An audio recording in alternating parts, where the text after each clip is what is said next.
Action, ready, go.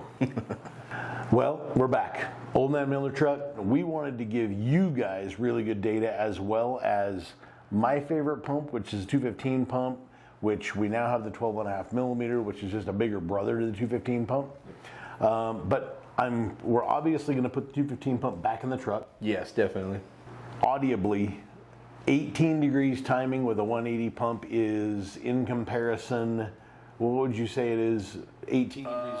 215 pump, 18 degrees, 180 pump. What do you think? So 215 pump at 18 degrees is much quieter than a 180 at 18. Okay. A 180, I would put it to a decibel level, noise level, ping level of a 215, closer to 22, 23. Okay. So that's kind of what I'm coming up with, just as by the ear. And we know now that a 215 pump, you guys, we did this as close to apples as we could. Yeah, tried very hard. It's the exact same camshaft in both pumps, the exact same set of delivery valves. Same exact delivery valves, yeah. Not 024 versus 024. This is the same 6 delivery valves and the exact same fuel torque plate. Yes, I reused the torque plate. Reused torque plate, reused delivery valves. So this is basically as same as we could give you. Yeah. So everybody now knows like what we're dealing with. Now before, our Ecos 1s, 2s, 3s, 4s, they got to the point in size that injection line pressure was dropping off. We would gain smoke, we would gain heat, Yep. but we would lose horsepower. Yes, right. Would we have gained that power back plus some if we kept chasing it with more timing? Absolutely. Yep. There's a reason why guys are truck pulling with 3-inch motors at 45 degrees pump timing and 6x23 injector size. They can make a pile of power, but you have to add timing to get it there. And in street trucks, 45 degrees timing isn't very pleasant, and you don't really want to have to start your truck at the mall with a can of ether. So we're not going to recommend you do that. I'm not one. Yeah. I'm too lazy for ether. So we basically did a rework of the entire line. Ecos are still the smallest and 4s are still the biggest, but based off of new data that we now have confirmed with a 180 pump and a 215 pump, we got the sizes correct. So now you guys are going to buy the smallest injector, you're going to get the smallest power gain, but it's also a huge gain. Very big gain. Very big gain. Yeah. Ecos with a 180 pump. So we've got magic screen right behind me. Do you guys see that? Now, where it says 180 ECO, 0 is 0%, meaning the fuel plate was pulled all the way back, right, Mitch? Yes, sir. And 50 means you shoved it to the middle. Right in the middle. And 100 means you shoved it all the way forward. Yes. Now, we've got 349 horsepower with our plate, a set of 024s on a 180 pump, 349 horsepower. Yes. SXE 363 with a little tiny T3 turbine housing, 0.85 A over R, that we bought from AGP Turbo years ago. So we're definitely not optimizing the airflow leaving the motor. The SXE 363 has way more air than we can pass, but it does drive pretty good. It responds very, very well. It's a good runner. So we're basically gaining 150-ish horsepower even with our Ecos. Oh yeah.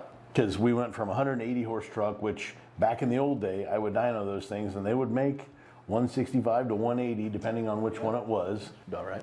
But we're now 349 horsepower with our plate pulled all the way back. Yeah, that's the least amount of power as that truck's going to make. So our little tiny Eco is way greater than 100 horsepower worth of injector, guys. All of you by this point have updated transmissions. You've updated all the other probably turbochargers. So I'm going to tell you that with our plate, 50% forward, you go from 349 to 436. Yeah, that's a good bump. That's a solid. I mean, if we're just sliding a plate 50%, yes, that's pretty substantial. Yeah. And then with that same injector in it, you go all the way to 483 horsepower and 944 foot-pounds. It's almost 1,000 foot-pounds of torque with our smallest injector. Yeah. And it actually gets hotter at 50% than it does at wide open. So why is that? Well, I'll tell you why. Because you add some more fuel and you start to quench out the flame. Yep, that's it. Now, stage 1s, 2s, 3s, 4s, you can see behind me and you can read what happens. Basically, these trucks are getting to the 180. You get to about 517, it looks like, at 1,011 foot-pounds, and you get to 514 horsepower at 1,036 on the 4s. EGT was 1292 and 1465 with the stage 3s, so she's getting warm. Oh yeah. And with the stage 4s, 1,396 degrees and 1,497. All of those numbers for a 500 plus horsepower, 180 horse pump, if a guy gave it 2 more degrees timing, it'd probably pick up some more power and it'd probably cool off just a little bit. Pick up some more power, but it's going to sacrifice a lot of injector rattle noise. It's going to be noisier, and some of you guys are cool with the noise. Some of you guys love the noise. That's fine. These are just 18-degree hits back to back to back, just so we could prove to you that we did redo our entire injector lineup and that we are, in fact, making more power as the injectors get bigger, not less. Yeah. So 215 pump, how does it, like when you're in and you put the thing in first gear, go to second gear, go to third gear, and you're not trying to make boost, how did the 2 pumps act just in that, like, rolling up to dyno number like speed? They're pretty similar, really. I mean, I wouldn't say there's a big difference. It's hard to feel a difference on an unloaded, because when I'm getting up to speed, until the dyno sees, I think it's like 1,500 RPM, it's at 0 load. Okay. So, I mean, it's hard to tell on the dyno how street drivability is going to be. I mean, we know how the 215 drives, and we know that it picks up very good from the bottom. On the 180 pump, I wouldn't be able to tell you. I don't know how it's going to drive. So there is some inertia in the dyno, but it's not enough that you were able to tell any difference. No, I don't think the inertia is even like 200 pounds in that dyno. So with the noise of just bringing it up to boost, is it a noticeable difference of noise? Yes. Yeah, noticeably, you can hear injectors rattling and pinging away on a 180 versus 215. Okay, so as far as like throttle input, both of them feel like they're both revving up at about the same. Yeah, I think so. Yeah. Cool. Yeah, I've laid a couple of the lines over each other, the graphs, just to see, and they're very, very similar. Okay. So the 215 seems like it kind of bellies a little bit compared to the 180. Okay. But that's also with no AFC housing on it. Okay. Currently, the injection pump that's on it is the 180 pump. Yeah. So I think what we'll do is we'll just leave that on there for a week or two so I can actually get some real driving experience out of it on the street. Yeah. Put the AFC housing back on it. We did all of these dyno hits, you guys, we did with no AFC housing because trying to adjust the plate and give you this much data in just a couple of days, trying to take the AFC housing off and then put it back on, we would basically wear out those little bowl holes. Been painful. So we're not going to be able to do that just for the sake of this. But with no aneroid housing, sliding the plate forward, backward, we've given you 1, 2, 4. No, that's 5. It's 5. We got 10 collections of data times 3. There's 30 dyno hits there. 30 dyno hits just to prove to you guys that bigger injectors aren't always better, because we were too big and things were just starting to cool back off. Yeah. What's our best number? We got 559, 552, 541, 528. Yeah, just progressively, I mean, like you would expect, each injector size just progressively made a little bit more power. You can see on EGT that an Eco will make 500 horsepower, but the stage 1 is happier doing it than an Eco is. Yeah, with like a 215 pump, 514 horsepower at 1,605 degrees. And that was with the Eco. With the stage 1, we're at 528 horsepower at 1,449 degrees. Yeah, so it's a lot happier making the 500 horsepower. Would you like to explain to everybody why it's happier? Like, what do we mean by when we say happier?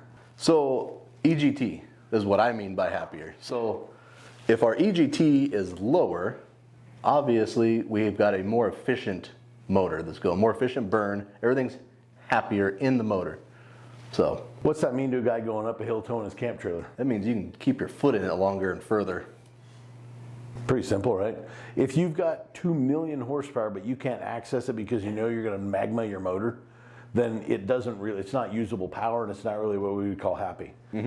So when we've got a motor with a set of stage ones making 528 horsepower, making 1,449 degrees, and we've got a motor making 514 horsepower at 1605, you have 150 degrees worth of EGT error there, meaning you're going to be able to keep your foot on the gas pedal longer going up the hill with the stage ones than the Ecos.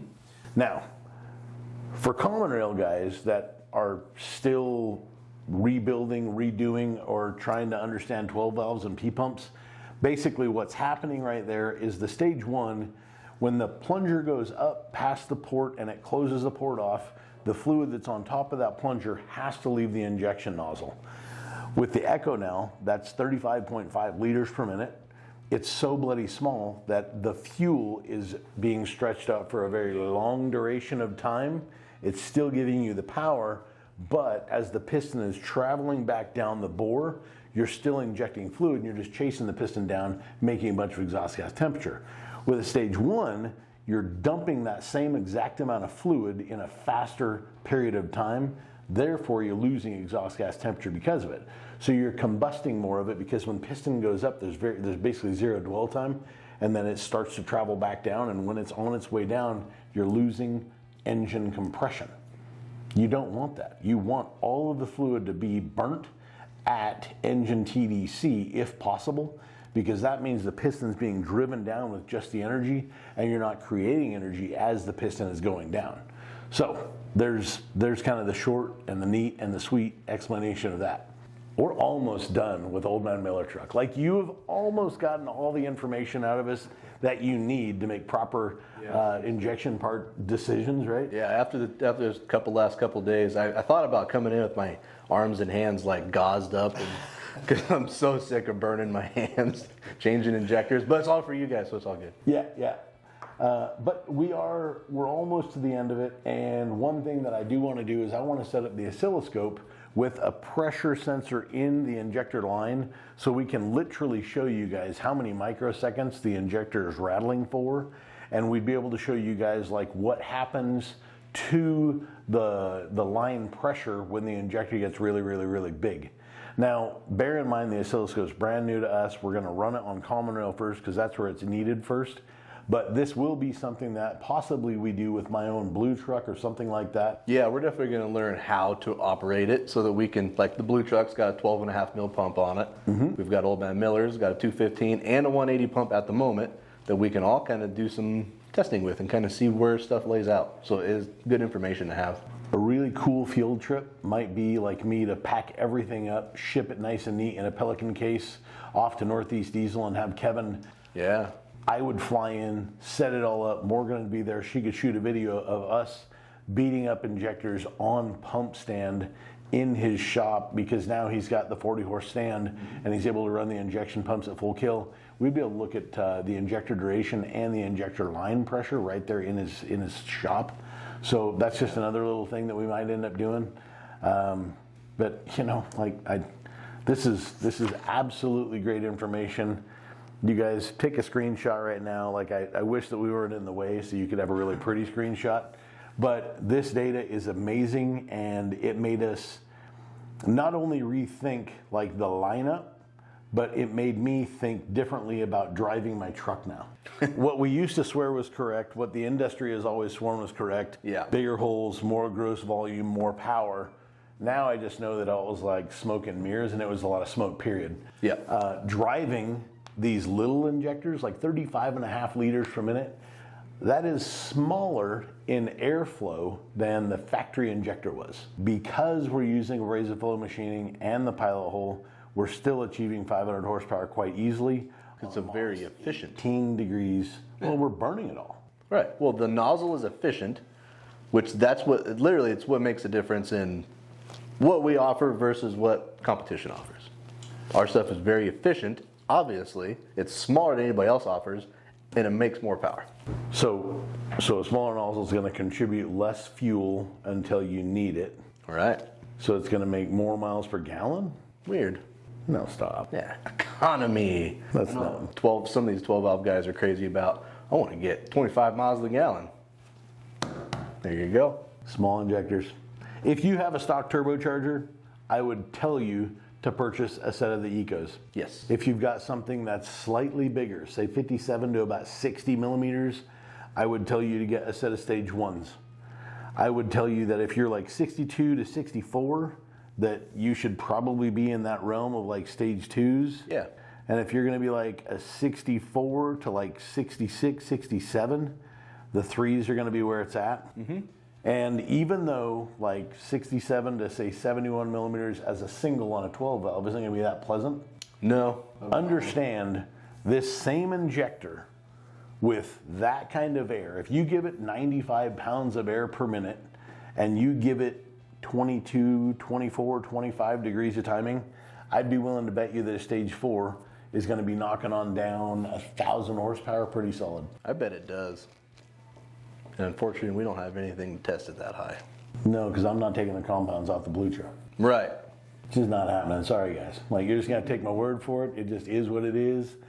But bear in mind, like, all of these tests, like, none of these numbers are huge. They're all 559 horsepower is the biggest horsepower number, but that's on an SXE 363. Yeah, it's out of air. I mean, if you give it air, it's going to make power. Yeah. So, I mean, it's as simple as that. It's one thing that we have learned very, very recently is the more air we give a 12 valve, the happier they get. Mm-hmm. Okay, so that's it. That's all I got. Yeah, that's the thing. I don't have anything more. Thanks, guys. Lenny, Dynamite Diesel. Mitch, see ya. See you.